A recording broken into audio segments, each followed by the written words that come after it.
எல்லாருக்கும் வணக்கம். நான் நவமலர். எத்தனையோ ஜாதகம் அடிச்சு வச்சிருக்கேன். பத்துமக்காட்ட பார்த்து இப்படி உடனடியா இன்னைக்கு பார்த்து நாளைக்கு, இன்னைக்கு பார்த்து நாளைக்கு அப்படின்னு நடக்குது அப்படின்னா எனக்கு உண்மையிலே இதெல்லாம் பெரிய மிராக்கள் தான். ஏன்னா அவங்க ஆத்மார்த்தமா செஞ்சாங்க. நான் ஒண்ணு செஞ்சேன்னா அவங்க 2 செய்வாங்க. அந்த மாதிரி சிலவங்க நான் ஒண்ணு செஞ்சா 1% செய்யக்கூட கஷ்டம். ஆனா இவங்க எல்லாம் முழுமையா செஞ்சாங்க. அதனால அந்த பலன் அவங்க அனுபவி. 5000 வெள்ளி உண்மையிலேயே நான் போன தரணும் இக்கட்டான சூழ்நிலை.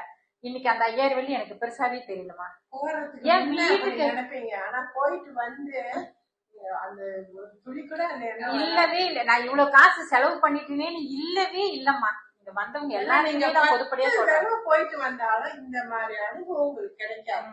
போனதெல்லாம் ஒரு கோயில வந்து பிரம்மாண்டமான கோயில தான் சொல்லுவாங்க. பட் நாங்க போனதெல்லாம் சின்ன கோயிலா இருந்தாலும் அந்த போன உடனே ஒரு தூணுலையும் கை வைக்கும் போது சொல்ல மாதிரி உடம்புல அவ்வளவு வைப்ரேஷன். அவங்க சொல்லி கொடுத்த வழி, இங்க போய் இதை நின்று நீங்க சொல்லுங்க அப்படின்னு. அப்ப நம்மளுக்கான தேவைகள் அங்க இருக்குனாக்கா அதை நம்மளால உண்மையிலே உணர முடியும். அந்த கோயில காலு மண்ணுல வச்சமாலே அந்த சக்தி நம்மளோட அட்டாச் ஆகுறது அவ்வளவு அழகா தெரியுது. நம்மளுக்கு நம்மளோட இருந்த முன்னோர்கள் யாரும் அங்க இருந்திருக்காங்க. அந்த வைப்ரேஷன் அக்கா சொல்லி கொடுத்த ஒரு விஷயம் சும்மாலாம் சொல்லி கொடுத்து கூல் பண்ண. ஆனா இங்க இருக்கிற பத்தமா வேற, அங்க போயிட்டா பத்தமா வேற. கோயிலுக்கெல்லாம் போகும்போதே அவங்க உண்மையிலே அந்த அளவுக்கு பாதுகாப்பா கூட்டிட்டு வந்தாங்க. எங்க போறீங்க, எங்க வரீங்க, எங்க இருந்தாலும் அவங்களோட கண்ணு எங்க மேலேயே தான் இருந்துச்சு. இந்த இடத்துக்கு போனோம். இன்னொன்னு 5000 வெள்ளி அப்படின்னு சொன்னாங்க. ஊருக்கு போய் நாங்க ஒரு காசு எந்த கோயிலுக்குமே செலவு பண்ணல. இங்க இருக்க போகும்போதே சொல்லிட்டாங்க, என்ன கேட்காம ஒருத்தர்கிட்ட ஒரு வெள்ளி நீங்க கொடுக்க கூடாதுன்னு.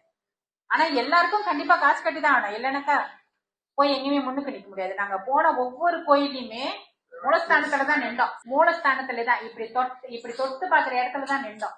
அந்த தெய்வத்தை முன்னாடிதான் எங்க எல்லாத்தையும் கூட்டு போய் உட்கார வச்சாங்க. அப்ப அங்கெல்லாம் ஒன்னும் காசு இல்லாமலாம் வேலை நடக்காது. எங்ககிட்ட இருந்து ஒரு காசு வாங்கல. எல்லாமே அக்கா தான் கட்டினாங்க. அவங்க ஆதாயத்துல கூட்டு போனாங்கன்னா இல்ல, நம்மளோட வாழ் நல்லா இருக்கணும், என்னை நம்பி வந்தவங்க நல்லா இருக்கணும், அங்க நம்ம சாப்பிட்டோமா அதெல்லாம் நம்மளோட. மற்றபடி எல்லா செலவுமே அவங்கதான் பார்த்துட்டாங்க.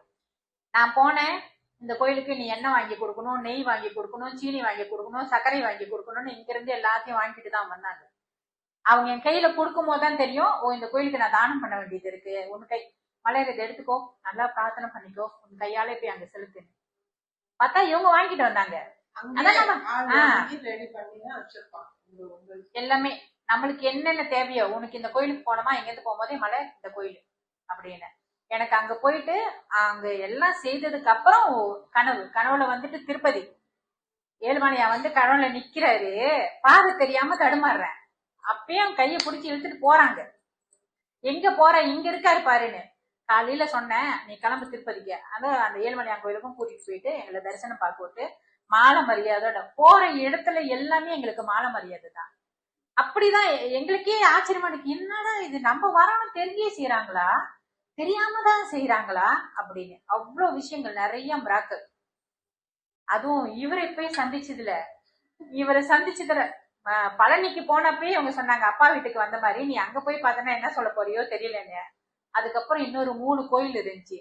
இங்க போய் அம்மாவை காட்டின உடனே அதுக்கப்புறம் எனக்கு எந்த கோயிலுக்கும் போகணும்னே தோணவே இல்லை. இதோட முடிஞ்சிருச்சு, அவ்வளவுதான். அவங்க சொன்னாங்க, இவ்வளவுதான் உன்னோட லோட், நிப்பாட்டிரு அப்படின்னு. நம்மளோட உடம்பு எவ்வளவு சக்தி எடுக்க முடியுமோ அவ்வளவுதான் எடுக்க முடியும். இங்க போன உடனே முடிஞ்சிருச்சு. எனக்கு அப்படியே எல்லாம் டவுன் ஆயிடுச்சு. இதுக்கு மேல என்னை எங்கேயும் கூப்பிட்டு, நானே சொல்லிட்டேன், அக்கா இதுக்கு மேல என்ன எங்கேயும் கூப்பிடலாம் கூட ஓகேக்கா, எனக்கு ஓகே அப்படின்னு. அது அவங்க கிட்ட இருந்து வாங்கின ஆசீர்வாதம், அவங்க கொடுத்த சர்டிபிகேட், நாங்களாம் தகுதியானவங்களா என்ன இன்னமும் எனக்கு அந்த கேள்விக்குரிய அம்மா கிட்ட சொல்லி சொல்லி அழுத. நானு அவர் கையால இருந்து அதை வாங்குறதுக்கு நான் தகுதியானவளா, அவர்கிட்ட இருந்து ஆசீர்வாதம் வாங்கியிருக்குன்னா நான் செஞ்ச பாவத்தோட கர்மா ஓகே, அது ஓகே. அக்கா மூலியமா சர்டிபிகேட் கொடுத்துருக்காங்கம்மா. அதெல்லாம் எவ்வளவு நாள் அவங்க படிச்சு இத்தனை வருஷம், எனக்கெல்லாம் 10 நிமிஷம் அவர் உட்காந்து பார்வைப்பட்டு கையில கொடுத்துட்டாங்க. 10 நிமிஷம் வெளியே உட்காந்துக்கிட்டு இருக்கோம். ஆனா மண்டபுள்ளார நிறைய ஓடிக்கிட்டு இருக்கு. ஏன்னா நாங்க போன கோயில் எல்லாம் வந்துட்டு, சில கோயில் கருணாக்கு பார்த்து போன கோயில வந்துட்டு சாத்தி வச்சிருந்தாங்க, அதுக்கப்புறம் தானே வந்து போட்டாங்க. ஆனா அவங்க அவரே சந்திக்கிறதுக்கு தான் போறோம்னு தெரியாது. வெளியே நின்றுட்டு யோசிச்சிருக்கேன், ஏன் போற கோயில் வெள்ளனையாவே ஏந்திரிக்க மாட்டாங்களே அவனுங்க அப்படின்னு. அவர்தான் உள்ள இருக்காருன்னு தெரியல. கதவு திறந்தனே வாசலே உட்காந்துருக்காரு. இங்கதான் ஸ்கேன் பண்ணிட்டாரு. முடிஞ்சிச்சுன்னு நினைச்சேன். உள்ள போனேன்னு கழுவி ஊத்த போறாங்க அப்படின்னு. ஆனா அவரு எல்லாத்தையும் படிச்சு யார் யாருக்கு என்னென்ன விஷயமோ, இப்ப எனக்கு சேர வேண்டிய விஷயம்னா அந்த நேரத்துல மட்டும்தான் அவரோட கண்ணு என் மேல, அப்புறம் அப்படியே தெரியாத மாதிரி. அவரோட வார்த்தையே இல்ல. இந்த ஜென்மத்துல எனக்கு எல்லாம் பூர்த்தியான மாதிரி இருக்கம்மா அவரோட விஷயங்கள். வீட்டுக்கு வந்தோம் சரி, நிறைய விஷயங்கள் வந்துட்டு ஒண்ணு ஒண்ணா நான் உணர்றேன். அவங்க சொல்லி கொடுத்த மாதிரி ஒரு ஒரு விஷயம் செஞ்சு எத்தனையோ விஷயத்த கடந்து இதுக்கு மேல ஒண்ணு இல்ல பாத்துக்கலாம். எனக்கு போகும்போது 2 விஷயம் சொன்னாங்க.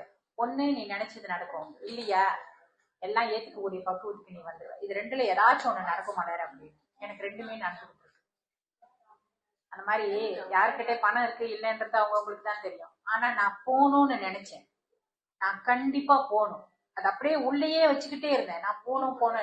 என்னோட சிச்சுவேஷன் என்ன அப்படின்னு எங்க கண்ணாவுக்கு நல்லா தெரியும். கண்ணாவுக்கே தெரியாது நான் ஊருக்கு போறேன்னு. இன்னும் 1 வாரம் என்ன சொன்னாங்க, நீ வந்துட்டு அவசரப்பட்டு எங்கேயும் போய் சொல்லாத, கொஞ்சம் அமைதியா உங்ககிட்டே சொன்னதானே, உங்ககிட்டயே சொல்லிட்டேன், நான் இன்னும் கண்ணா கிட்டே சொல்லலக்கா அப்படின்னு. அப்படி ஒரு சிச்சுவேஷன்ல போனேன். போயிட்டு எல்லாத்தையும் பார்த்துட்டு முடிச்சுட்டும் வந்துட்டேன். நல்லா இருக்கும்.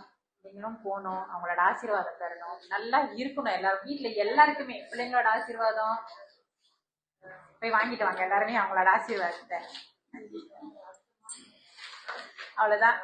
நிறைய விஷயங்கள் இருக்கு. பட் ஓகே, இதுவே பெரிய விஷயம் தான் தெரிஞ்சது. உண்மையுமே சொல்றேன். இந்த ஒரு மாதிரி